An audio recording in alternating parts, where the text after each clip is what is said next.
Well, I was out in the yard the other day throwing some Land Rover stuff out, and I was going to pick up this piece of scrap, and I realised this was my test I was doing for rust proofing. That was the 19th of August 2020, 6 years ago. Amazing. So let's have a look and see how it fared. Well, you can see this is the bit I ground off, and I give it one squirt of Crown Rust Proofing, and I didn't touch the rest. And it's still a little bit shiny just here. Now it's got a film of rust on, but that plate has never been touched since. So 6 years, and it's just started to go rusty. Now, if you can recall, I did a little experiment on the back of my 130 pickup using some wire wool. Let's go and have a look at that. Well, it's looking a bit sad. Let's take the camera off and get a bit closer and have a look. Right, so even I had to get my piece of paper out to find out what these actually were.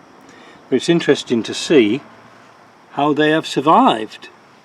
Now, I used wire wool because it's got a large surface area for the volume, so it goes rusty very quickly.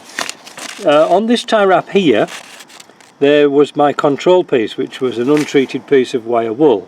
Oh, that went many moons ago.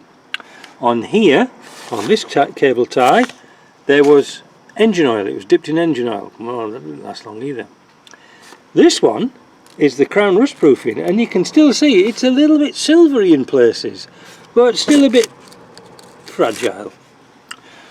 This one here, this one was WD-40.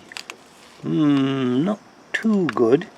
This one is a product called Honey Goo, and it still is a little bit sticky.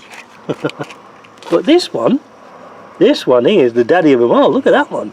That one was fluid film. So fluid film after 6 years is still very much in one piece. Let's go around this way. Yeah, it's still very much in one piece. So the Crown Rust Proofing was okay, but remember, I didn't retouch these at all. So if you want something for long term, it seems to be fluid film is the one to go to.